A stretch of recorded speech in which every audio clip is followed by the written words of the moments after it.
Well, it is the season of spending as people are buying gifts for their loved ones. It can get really expensive, leaving some people in a bind. Well, that's why we have Janae Adams with That Sucks University and Nathan Grant with MoneyTips.com to talk about all of the holiday spending and saving.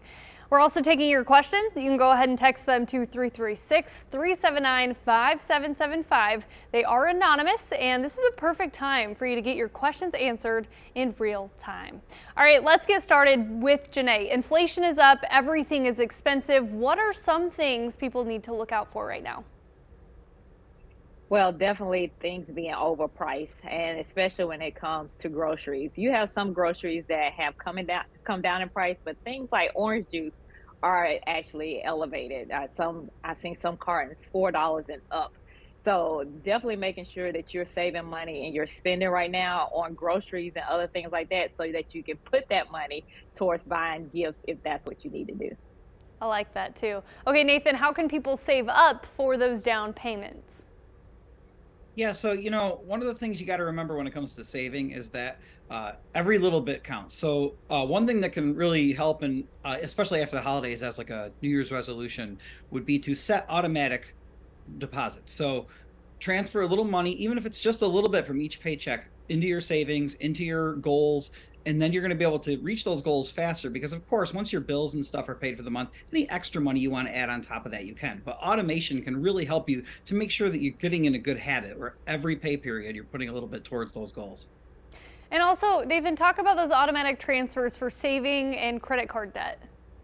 Yeah, the same way that automatic savings deposits can help from your paycheck into your bank account. You can also do the same thing when it comes to paying at least the minimum amounts due on your credit card debts. So obviously you want to pay off your debt in full every month if possible, so you can avoid paying any interest. But a lot of times things are tough. Maybe you spend a little much for the holidays that you got to pay off. If you set up automatic minimums, you're going to avoid late fees. You're going to make sure you're at least getting the minimums in. And then just like I mentioned with savings, you can always put any extra money you get towards that debt as well. Really great advice here. Janae, for those who want to have a clear slate in January, what should people be doing in order to prepare for the new year? Well, definitely if you want to have a clean slate for January, if that's one of your goals, you may want to pretty much think about what you're going to be spending money on. And if you can't pay cash with it or the money out of your bank account, your debit card, then you don't need to buy it. If you want to go without owing anybody any money in January, which is a great start to the year, then think about why you don't need to be buying as many gifts as you usually do. And I always tell people, guess what? Adults don't need gifts. I really think that's great advice, really, because it's true, right? Also, talk to us about FAFSA applications. They're opening up at the end of December as well. Yes, so FAFSA, which is the form you have to fill out if you want to go to college or if you're already in college, this is for financial aid. It usually comes out in October. So we're 2 months behind, almost into the new year. But they wanted to make some big changes to it. And so I want to tell people, parents of high school students, high school seniors, as well as those college students that are in college, get ready for this December 31st, because when the money is gone, the money is gone. So when that application drops, make sure you fill it out as fast as possible. And then we'll take it over to you, Nathan. You know, when it comes to the pressure of spending for holiday gifts, how do you combat that personally, even of just saying, no, I'm not going to go big on this one?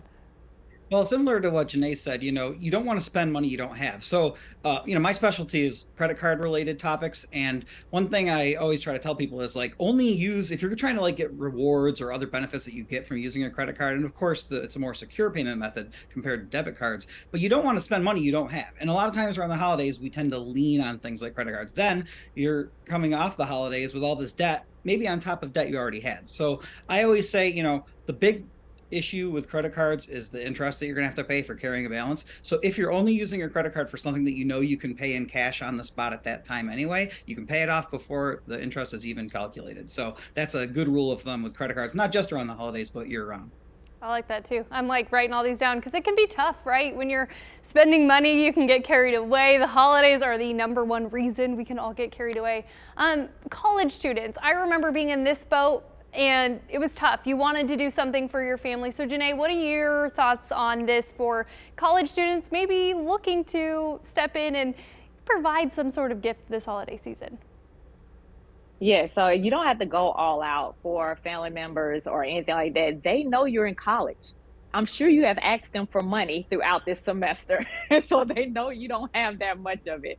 So in the past, I remember when I was in a college student, the dollar store was my best friend. I would go get mugs, I go get blankets, and I would be able to get a lot of gifts for $10.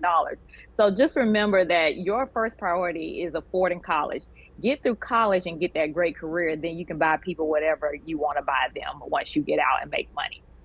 I like that. See, and you shouldn't feel that pressure. It's okay. You're going to make it. Bringing it back over to Nathan here. When it comes to credit card, you get a lot of those benefits. So what are some benefits that maybe right now would be a good time for people to check in and see what rewards they have to offer? Yeah, so one of the best ways to use credit card rewards is cash back. So if you've been spending on your credit card throughout the year and you have money that is accumulated from rewards, use that to buy something. If there's a gift that you really want to get this year and you have some rewards, now you can cash in on those rewards and actually get that thing you want without spending more on the credit card. And another thing that's just important when you're trying to get things is, when you have that debt, think about how you're going to pay it down, because there's so many ways to tackle debt, and you want to make sure that the purchases you make are with that in mind from the beginning. Can I pay this off in time? And if you do need a little extra time to pay for something, look for some of those other options that are out there, like Affirm, which allow you to pay in weekly installments. Maybe that can stretch you just long enough to get that purchase before the next pay period, but you're not accumulating the interest that you would with credit cards. There's more options than ever, so you really want to do your research. I think this is great advice. We're going to keep this going for you. Be sure to send in those questions about any money-related concerns, and we're answering them here. We'll be right back.